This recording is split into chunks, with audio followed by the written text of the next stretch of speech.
kebersamaan dan kekeluargaannya itu ini mengharukan sekali gitu. Jadi itu yang membuat kita tuh terenyuh banget gitu, bahwa memang benar gitu.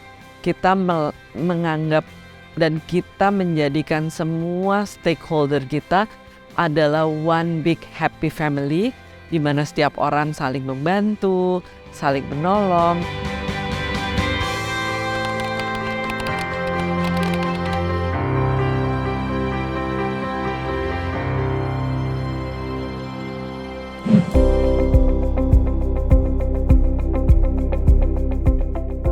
Jadi latar belakang saya pindah dari perusahaan konsultan ke Grab yang notabene adalah disebut startup teknologi. Saya sebenarnya terkesima dengan impact yang dibuat oleh Grab. Impact-nya itu langsung karena misi yang diberikan oleh Grab itu adalah Grab for Good. Artinya apa? Artinya adalah memberikan kesempatan kepada semua orang untuk bisa mempunyai penghasilan. Nah, itu sih yang membuat saya termotivasi untuk bisa akhirnya join ke Grab juga gitu.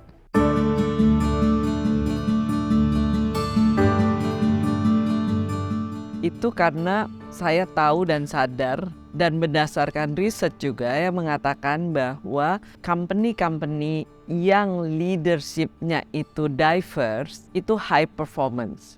High performance itu artinya bahwa company itu apakah situasi market itu berat, bagus atau tidak bagus, dia akan tetap terus bertahan. Dan itu udah terbukti berdasarkan research, dan research yang paling baru itu adalah studi dari Universitas Cambridge, di mana perempuan itu menurut studi tersebut adalah lebih andal dalam menempatkan dirinya di posisi orang lain dibandingkan dengan laki-laki.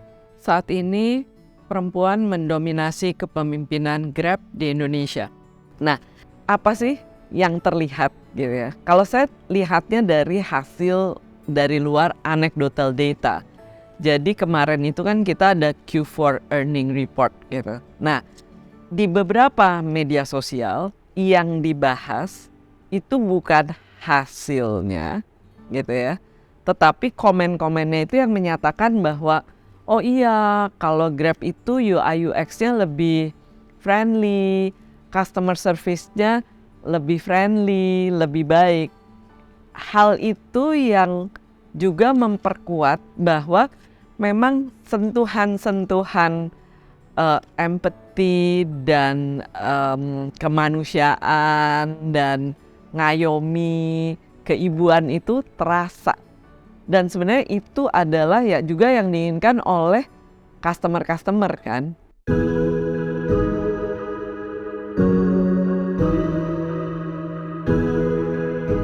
Leadership saya terhadap tim saya adalah sangat open dan sangat guyup bahasa Indonesianya, karena kita sangat kolaboratif. And we are one happy family. Itu awalnya. Jadi semua itu mempunyai DNA yang sama.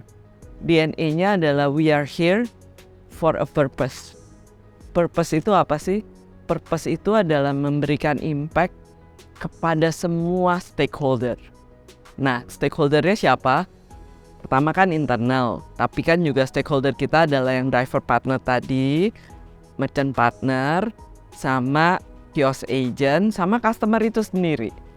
Nah, memang itu kalau dilihat pas mulai pandemi gitu ya, itu terasa banget. Yang kita pikirin adalah, ini gimana ya caranya supaya driver partner kita itu tetap punya penghasilan. Karena kan waktu itu sempat lockdown, gak bisa membawa penumpang gitu kan. Terus kita kan bingung ya, kasihan banget mereka gimana caranya gitu kan. Cuman ada GrabFood doang waktu itu. Terus kita bilang oke lah, gimana suruh mereka untuk belanjain GrabMart atau groceries, kan semua di rumah. Nah itu dalam waktu yang sangat singkat ya udah kita coba gitu kan. Itu yang saya mau tambahkan adalah pada waktu itu kan kita lihat tuh pasar basah itu ada jualannya, kami nggak ada yang datang karena kan lockdown. Terus kita pikir gimana ya caranya supaya ekonomi tetap berjalan. Akhirnya yang kita lakukan adalah kita onboard para pedagang pasar ke GrabMart, dan juga kita membantu mereka juga dengan Grab Express. Jadi ada 2 tuh. Nah, yang kita onboard menjadi merchant dari GrabMart itu membuat mereka yang di pasar itu penghasilannya tetap ada, bahkan jauh lebih tinggi daripada kalau dia sebelum pandemi. Jadi contohnya ada yang dari sebelum pandemi 15 juta per hari, pas pandemi itu bisa mencapai 120 juta.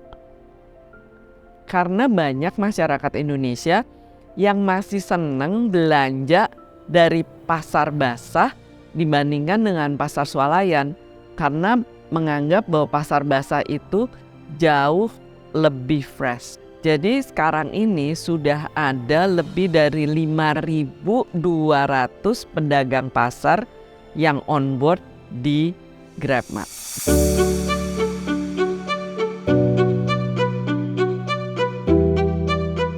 Penghargaan itu artinya buat saya adalah diakui peran dan upayanya, dipahami kesulitan dan tantangannya. Jadi akhirnya yang kami lakukan ada beberapa hal. Yang pertama, kami memberikan beasiswa kepada banyak anak-anak dari mitra kami. Kita memberikan apresiasi kepada masyarakat umum yang role-nya kadang-kadang terlupakan gitu ya. Kemudian kami jumlahnya dana abadi kami itu adalah 15,8 miliar per tahun. Nah, kami juga memberikan dana tunai bagi 45.000 penerima, kemudian juga dana operasional sebesar 25 juta untuk pengembangan bisnis bagi 100 pelaku UMKM, dan kami juga membagikan 44 unit motor listrik dan 4 unit mobil. Ada 1.158 anak baik mitra Grab maupun masyarakat umum yang mendapat beasiswa. Dan itu semua kami rangkum di dalam Hari Mitra Grab. Kemudian di samping itu kami juga mengadakan hajatan di beberapa kota gitu ya. Untuk apa sih? Supaya semua mitra kami itu merasakan guyup tadi, dan kekeluargaannya itu kental gitu ya. Itu kurang lebih dihadiri oleh 6.000 mitra bersama keluarga mereka. Kami juga punya program nonton bareng sama keluarga. Itu ternyata terenyuh banget loh. Karena ada beberapa orang yang belum pernah nonton, belum pernah masuk bioskop gitu. Ada mitra kami yang terbang dari Aceh, ada yang dari Nusa Tenggara Timur gitu ya. Ada yang belum pernah naik pesawat. Jadi mereka tuh shock banget, oh gila ya saya bisa naik pesawat gitu kan. Terus ada dari mereka yang punya masalah kaki waktu jalan gitu ya. Itu dituntun rame-rame. Jadi kebersamaan dan kekeluargaannya itu ini mengharukan sekali gitu. Jadi itu yang membuat kita tuh terenyuh banget gitu, bahwa memang benar gitu.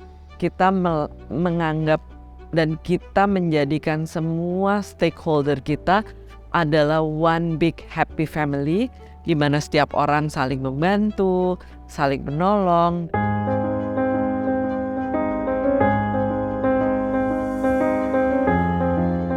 bagaimana saya mengukur hasil kesuksesan dan pencapaian saya itu adalah kalau saya ngelihatnya kembali lagi dari impact yang dihasilkan oleh Grab.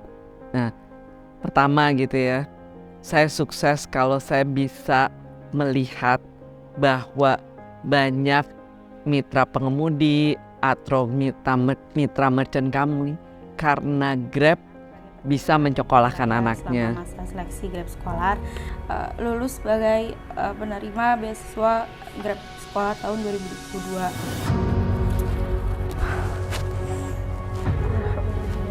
Ya Allah, ini beneran Kak sekarang? Ini serius Pak? Alhamdulillah. Jadi banyak sekali mitra pengemudi kami, misalnya yang perempuan, itu single mother itu banyak loh. Dan bagaimana mereka bilang, aduh Mbak Neneng terima kasih banget karena saya single mother, saya bisa menyekolahkan anak saya dan saya bisa menghidupi anak saya dan saya bisa membeli rumah. Terus ada lagi mitra pengemudi perempuan juga, dia di Bali dan dia itu motornya diambil sama leasing company waktu pandemi. Terus dia ternyata lihat bahwa oh ada di Grab itu kita punya motor listrik yang bisa disewa per hari. Dan akhirnya dia sekarang termasuk salah satu mitra motor listrik kami. Terus dia bilang bener-bener dengan itu saya bisa hidup yang tadinya saya udah gak tahu gimana caranya menghidupi keluarga. Kami ingin memastikan bahwa kami tetap dan terus berkontribusi untuk Indonesia dan kami percaya bahwa masa depan besar ada di kota kecil. Grab adalah yang pertama datang di kota-kota seperti tahun 2017 di Jayapura di Papua Barat. Kemudian 2018 Grab pertama datang di Duri, Dumai, kemudian Kupang di Nusa Tenggara Timur. Kemudian 2019 kami juga expand lagi ke Bima, Nusa Tenggara Barat. Kemudian juga di Sumateranya ada Balige dan Sumatera Utara. Kemudian 2020 kami ke Labuan Bajo. Terus juga ke memperbesar wilayah di Nusa Tenggara Timur. Kemudian 2021 itu ke Sumbawa Besar, ke Sepaku, ke Kalimantan Timur. Tahun lalu di 2022 ke Kota Mobagu di Sulawesi Utara.